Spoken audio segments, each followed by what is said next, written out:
Hello guys, so we are here. So we are going to you are going to listen about the requirement engineering phase. So that is the second chapter, and this will be the topic. We will learn how to use these topics and how to learn these topics. Okay, let's move to our requirement engineering phase.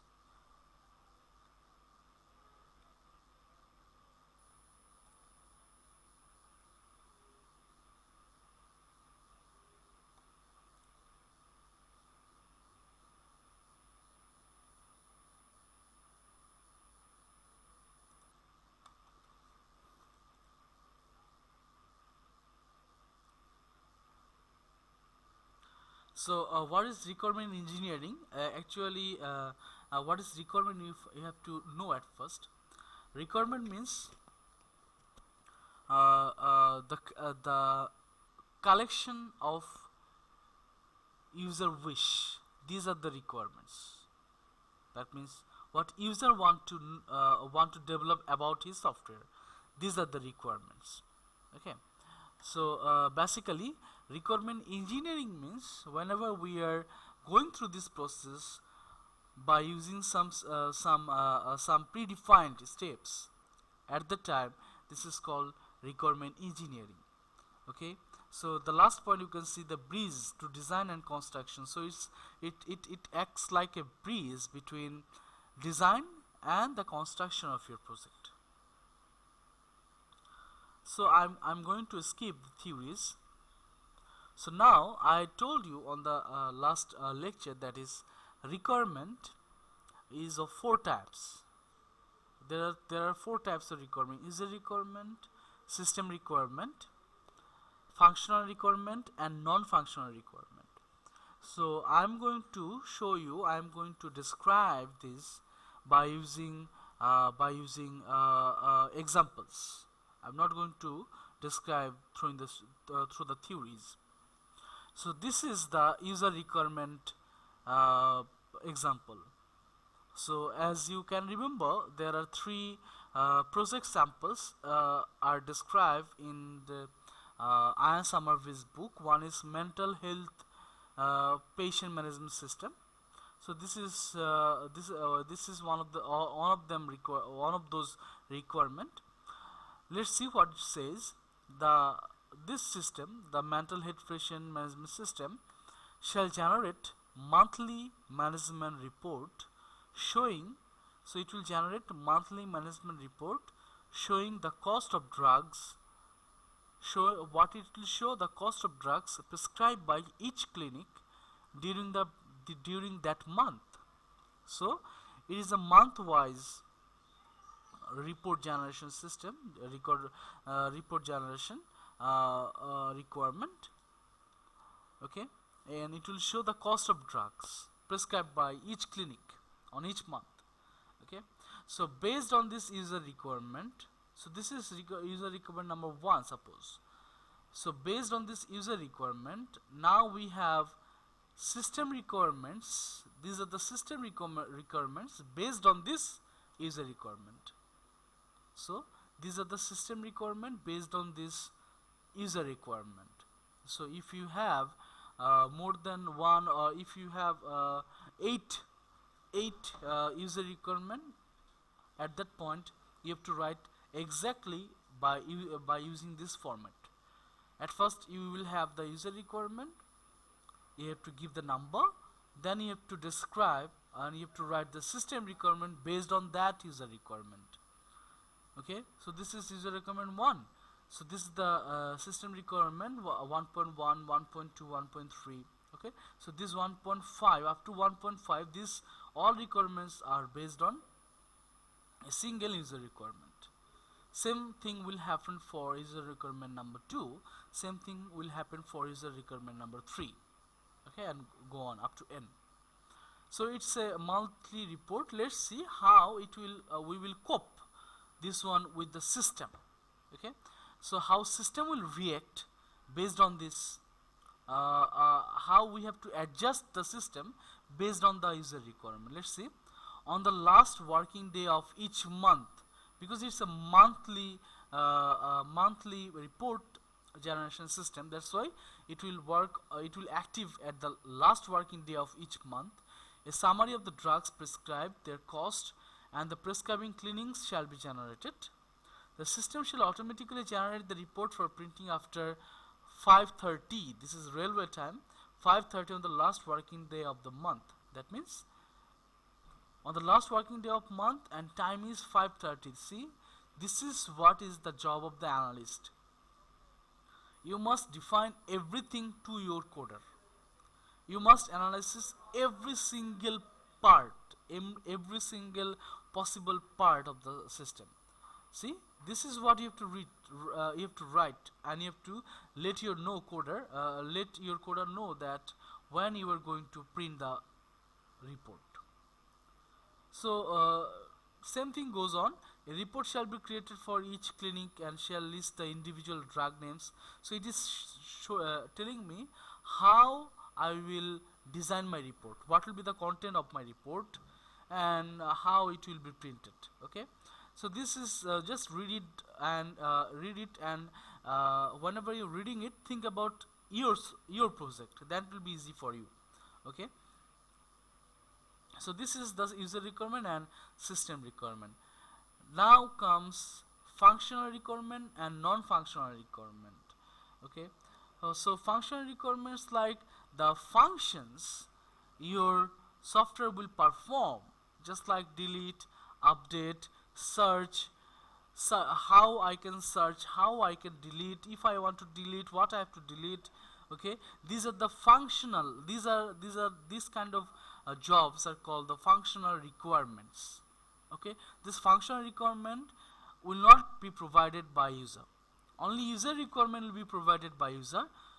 Rest of them, the system requirement, functional requirement, and non-functional requirement, these are made by us. These are analyzed by us. Okay, so let's see one example of functional requirement. See, a user shall be able to search the appointment list for all clinics. So in functional requirement, we will define who can search what. Okay, so patient will not able to search any kind of drugs information, but doctor will able to search the drug information. Okay, so there will be a hierarchy of the searching. Okay, what user or patient can able to search? They can able to search the appointment list, generally, of course. Okay, so this kind of functional jobs are called the functional requirement. So what is non-functional requirement? Non-functional requirement deals with like the validation of the software. Okay, for example, deactivate or delete record after 24 hours. Deactivate or delete record after 24 hours, or whenever I'm suppose I'm clicking on some existing information. So after clicking on the name, or after searching the name, the rest of the form will be automatically filled up from the database. That is the non-functional requirement. Okay, so this kind of requirements, this kind of jobs are called non-functional requirements. So requirement has four types. Requirement are four types. One is user requirement, system requirement, functional requirement, non-functional requirement. Okay, then comes just skip this slide. I'm just skipping. Steps of requirement engineering. These steps are very much important to know. These are theory, that's why I'm minimizing my lecture. I'm not describing all the theories. Inception, that means whenever you are in the requirement engineering phase, your job must be start from the inception. That means to define scope and nature of your project. Elicitation, help customer to define what is required. So next phase is, here you have to, customer doesn't know what is the software and how software works. You know better than customer. That's why you have to help your customer to understand, to know the software very well. Elaboration, That means the basic requirements are found and modified. That means you have to collect all the requirements, you have to modify them. That is the elaboration. There is negotiation. That means the priorities. What is essential? What is required to maintain? What is not? Essential? What can be done first? What can be done last? These are the negotiation. Then specification. At last, that means the here specification. You have to specify that, okay, all the problems are specified. Okay. And last step of requirement engineering is validation. So customer concept and the software functional behavior are same or not defined. Okay, that means after specification, provide all the requirement and make understand your user all the requirement. These are the requirement, this is how we gonna do it. Okay, and give him some time in the validation period to think, to rethink. Okay, to rethink whether all the requirements are fulfilled or not, whether his satisfaction will come through these requirements or not. Okay, give him 2 days or 5 days time on the validation period. Then after that, tell him you are not allowed to change your requirement after the validation period. Okay, so this is how you have to work. You have to everywhere you have to keep a boundary. So these are the elaboration of the topics. Now requirement management. Under the requirement management, you have to do these 2 tables: feature traceability table, dependency traceability table. These 2 tables must be included under the requirement management. Feature traceability table means, suppose here for module, these are the modules, these are the requirement numbers. So module A01, I need, for fulfilling the module A01, I need this 3 or 4 requirement, 2, 3, 5 and number n requirement. So this traceability table will help me whether requirement for all modules are collected or not, or requirements of all module are understood or not. Okay, whenever suppose for fulfilling, for developing module A01, I need requirement 2, requirement 3, requirement 5. So if requirement 5 is not fulfilled, we will not give the tick mark. Whenever it is fulfilled, it is fully understood, then we will go for give the tick mark. Okay, then dependency traceability table. Dependency traceability table means this table will show which requirement depends on which requirement. So there is no format for drawing the dependency traceability table. You have to make your own format. That means which requirement depends on which requirement. Then it comes requirement specification, structure specification. So this is what you have to do very carefully.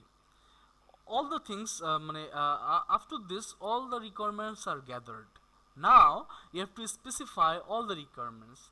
So you have to write the function of the requirement. What is the function? So here, for example, compute insulin dose. Okay, it's a function. Compute insulin dose, safe sugar level.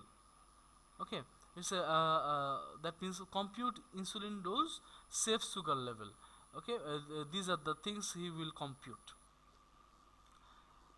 Description: compute the dose of insulin to be delivered when the current measured sugar level is in the safe zone between 3 and 7 units. That means if it is between 3 to 7, there is no problem. If it is lower than 3, greater than 7, then he will do further decision. Okay. Inputs are current sugar reading, previous 2 readings. So this is a insulin pump system. I have told you in the Ian Somerville's book. So based on that, they are giving a specification of a simple requirement. So you have to just write up to action. On your project, you have to write up to action. You have to write function, description, input, source, output, destination, and action. That's all. Okay, we are running out of time. See you on the next lecture.